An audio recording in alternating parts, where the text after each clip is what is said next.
1990년대 중반 전남 목포의 깡패들이 평범한 한 시민 때문에 모두 사라지게 되었는데 대체 그 시절 목포에서는 무슨 일이 있었던 것일까?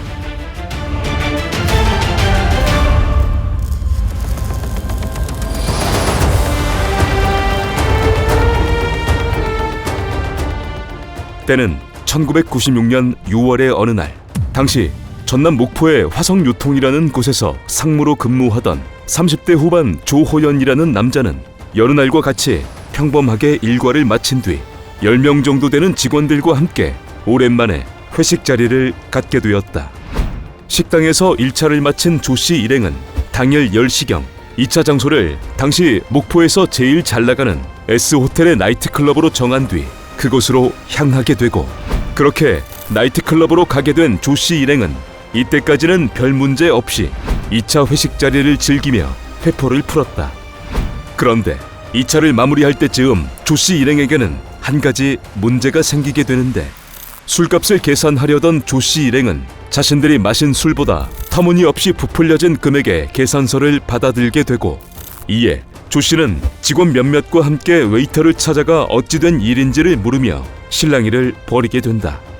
그렇게 조씨 일행과 웨이터와의 실랑이가 이어지던 그때 갑자기 나이트클럽을 관리하던 20명 정도의 조폭들이 달려와 무차별적으로 조씨 일행에게 주먹질을 했고, 순식간에 날아든 조폭들의 주먹과 발길질 때문에 조씨는 갈비뼈가 부러질 정도의 부상을 당했다.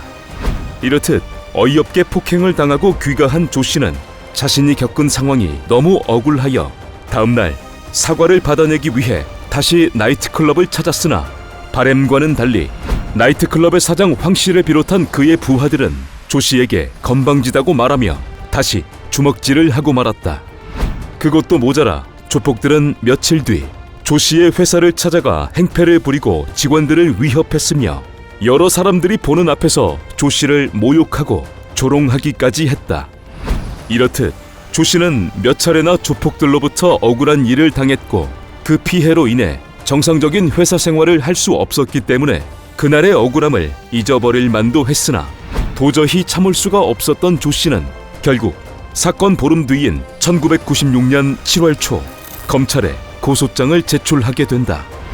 그러나 조폭들의 악행은 여기서 멈추지 않았는데, 조씨가 고소장을 제출한 지 보름 정도가 지난 7월 중순, 이를 알게 된 조폭들은 이 사건과는 아무런 관계가 없이 평범하게 살아가던 조씨의 동생을 모처로 끌고 가서 조씨에게 고소를 취하하게 하라며 소주병으로 머리를 내려치는 등의 또 다른 악행을 저질렀다.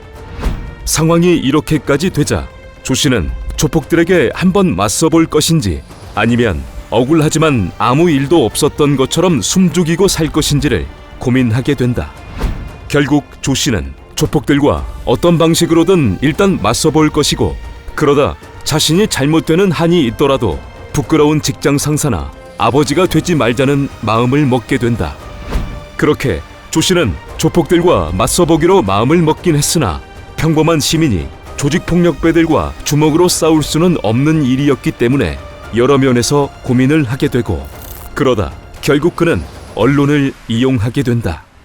조씨는 1996년 7월 말 자신의 사비를 털어 이 사건에 관한 내용과 자신의 심정을 당시 최고 권력자였던 대통령에게 보내는 탄원서라는 제목으로 광주의 가장 유력한 일간신문 지면 광고란에 내보냈다. 조씨는 이 탄원서에 자신이 조직폭력배들로부터 억울하게 당한 일들을 상세히 나열했고, 대한민국은 엄연한 법치국가인 만큼 조직폭력배와 목숨을 걸고 끝까지 싸울 것이라는 내용을 담았으며, 또한 만약 자신이 목숨을 잃는다면 다른 시민들이 이러한 운동을 계속해주기를 바란다는 내용의 자신의 심정을 덧붙였다. 이러한 과정으로 조씨의 억울한 사연은 신문 광고란에 실린 대통령께 보내는 탄원서의 형태로 알려졌고, 이후 순식간에 이슈가 된 조씨의 사연을 주요 신문사들도 일제히 보도했으며, 마침내 이틀 뒤 당시 대통령인 김영삼에게까지 이 내용이 전해졌다. 평소 성질 좀 있었던 김영삼은 이를 알게 된 후 노발대발하며 즉시 국무총리를 비롯한 관계부처 강요들을 불러들였고, 자리에서 김영삼은 나라 꼴이 어떻게 될 거냐고 말하며 선량한 국민을 폭력으로부터 보호하는 것이 정부의 책무 중 하나라고 말했다. 그리고 이번 사건을 계기로 조직폭력배를 완전히 뿌리 뽑아 사회에서 더 이상 조직폭력배들이 발붙일 수 없게 하라는 특별 대책을 강구할 것을 지시했다. 그리고 김영삼은 사건으로 힘들어하고 있는 조 씨에게도 서신을 보냈는데 조직폭력배에게 당당히 맞선 조 씨의 시민정신을 치하한 이 서신의 내용은 폭력 사건으로 부상을 입어 고통을 받고 있다는 보도를 접하고 유감을 금할 수 없었으며 조속한 쾌유를 바란다는 위로가 담겨 있었다. 또한 국민이 범죄로부터 해방되어 안심하고 생활할 수 있도록 최선을 다하겠다는 내용과 조직폭력배들을 신속히 처리하겠다는 약속까지 담겨 있었다. 이렇듯 조 씨의 탄원 내용이 당시 주요 신문과 MBC, KBS 뉴스를 통해 전국에 알려지며 국민들은 분노했고 여기에 관련 조폭들을 신속히 처리하라는 대통령의 지시사항까지 내려졌기에 목포의 경찰들은 조폭들을 처리하기 위해 빠르게 움직였다. 결국 김영삼의 특별 지시 이틀 뒤 조 씨에게 해를 가한 나이트클럽의 사장 황 씨를 비롯한 그의 부하들이 모두 체포되었고 여파로 이 사건에는 관련이 없었지만 목포를 비롯한 타 지역의 다른 조폭들에게도 모두 검거령이 내려졌다. 그렇게 조 씨 사건과 관련된 조폭들이 모두 붙잡혀 재판을 받음으로 사건은 마무리되는 듯 했으나 이때 조 씨는 호소문을 통해 아무도 예상치 못한 행동을 하게 된다.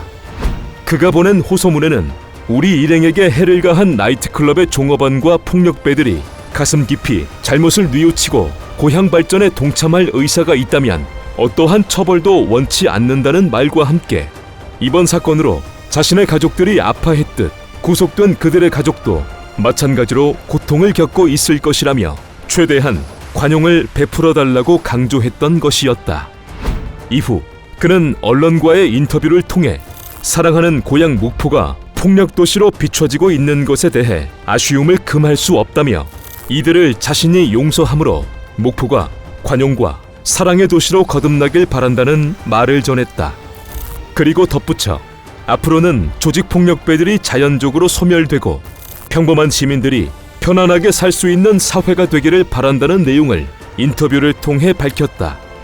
이렇듯 1996년 목포에서는 평범한 시민으로 인해 당시 조폭들이 모두 소탕되다시피 했고 현재에도 조폭 관련 사건이 있을 때마다 1996년 목포의 일이 회자되고는 한다.